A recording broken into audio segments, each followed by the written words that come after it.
2025 కొత్త సంవత్సరానికి count down మొదలైంది. 2024 సంవత్సరానికి గుడ్ బై చెప్పి 2025 కొత్త సంవత్సరానికి వెల్కమ్ చెప్పేందుకు సమయం ఆసన్నమైంది. ప్రతి ఏడాది మాదిరిగానే ఈ ఏడాది కూడా కొత్త రూల్స్ రాబోతున్నాయి. అందువల్ల జనవరి 1, 2025 నుండి ఏ ముఖ్యమైన విషయాలు మారబోతున్నాయో ఇప్పుడు మనం తెలుసుకోవడం చాలా అవసరం. ముఖ్యంగా కొత్త ఏడాదిలో ఎల్పిజి గ్యాస్ సిలిండర్ల ధరలు, వీసా నిబంధనలు, ఫిక్స్డ్ డిపాజిట్ రూల్స్ మాత్రమే కాదు, పింఛన్లు, కార్ల ధరల్లో కూడా మార్పులు రాబోతున్నాయని సమాచారం. అంతేకాదు జిఎస్టీ పోర్టల్లో 3 ముఖ్యమైన మార్పులు ఉంటాయి. Reserve bank of India fixed డిపాజిట్లకు సంబంధించిన పాలసీలో కూడా కొన్ని మార్పులు చేసే అవకాశం ఉంది. చమురు కంపెనీలు ప్రతి నెల మొదటి తేదీన ఎల్పిజి ధరలను సమీక్షిస్తాయి. గృహోపకరణాల సిలిండర్ అంటే డొమెస్టిక్ సిలిండర్ ధర గత కొన్ని నెలలుగా మారలేదు. అదే సమయంలో వాణిజ్య సిలిండర్ అంటే కమర్షియల్ సిలిండర్ల ధరలు పెరుగుతూనే ఉన్నాయి. గత 5 నెలల్లో 19 కిలోల కమర్షియల్ గ్యాస్ సిలిండర్ ధర పెరిగింది. అంతర్జాతీయ మార్కెట్లో ముడి చమురు ధర బ్యారెల్కు $73.58 ఉన్నందున జనవరి ప్రారంభంలో ఎల్పిజి సిలిండర్ ధరలో మార్పు ఉండే అవకాశం ఉందని నిపుణులు అంచనా వేస్తున్నారు. ఇప్పుడు ఢిల్లీలో డొమెస్టిక్ గ్యాస్ సిలిండర్ ధర $803గా ఉంది. కార్ల ధరల్లో విపరీతమైన మార్పులు చేర్పులు జరిగే అవకాశం ఉందని అంటున్నారు నిపుణులు. దీనికి కారణం ఇటీవల కార్ల కంపెనీలు ధరలను పెంచుతున్నట్లు ప్రకటించిన విషయం తెలిసిందే. కొత్త ఏడాదిలో Maruti Suzuki, Hyundai, Mahindra, Honda, Mercedes Benz, Audi, BMW వంటి ప్రముఖ ఆటోమొబైల్ కంపెనీలు వాహనాల ధరలను 3% వరకు పెంచే అవకాశం ఉన్నట్లు నిపుణులు చెప్తున్నారు.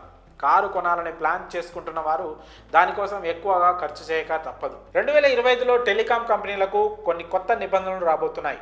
కమ్యూనికేషన్ మరింత పెంచేందుకు కంపెనీలు ఆప్టికల్ ఫైబర్ కొత్త మొబైల్ టవర్లను ఇన్స్టాల్ చేయడంపై దృష్టి పెట్టబోతున్నట్లు సమాచారం. ఇవి యూజర్ల అనుభవంతో పాటు సేవలను మెరుగుపరచడానికి సహాయపడతాయి. అయితే ఈ రంగంలోని టవర్ను ఇన్స్టాల్ చేసే ప్రక్రియలో తక్కువ అవాంతరం ఉంటుంది. అమెజాన్ ప్రైమ్లో పలు కీలక మార్పులు ఉండబోతున్నట్టు తెలుస్తోంది. 2025 కొత్త ఏడాదిలో అమెజాన్ ఇండియా తన ప్రైమ్ మెంబర్షిప్ నియమాలను మార్చనుంది.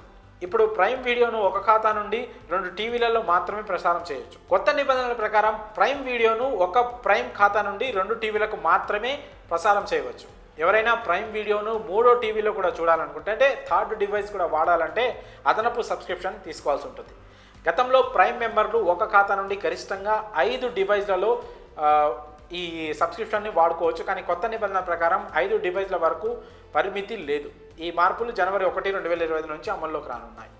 ఇక జనవరి 1, 2025 ఈపీఎఫ్ఓ పెన్షన్ ఉపసంహరణలో మార్పులు కొత్త సంవత్సరం పెన్షనర్లకు ఉపశమనం కలిగిస్తున్నాయి. ఉద్యోగస్తుల provident fund organisation EPFO pension ఉపసంహరణ నిబంధనలను సులభతరం చేసింది. ఇకపై పెన్షనర్లు దేశంలోని ఏ బ్యాంకు నుండైనా తమ పెన్షన్ను విత్డ్రా చేసుకోవచ్చు. ఇందుకోసం ఎలాంటి అదనపు ధృవీకరణ పత్రాలు కూడా అవసరం లేదు.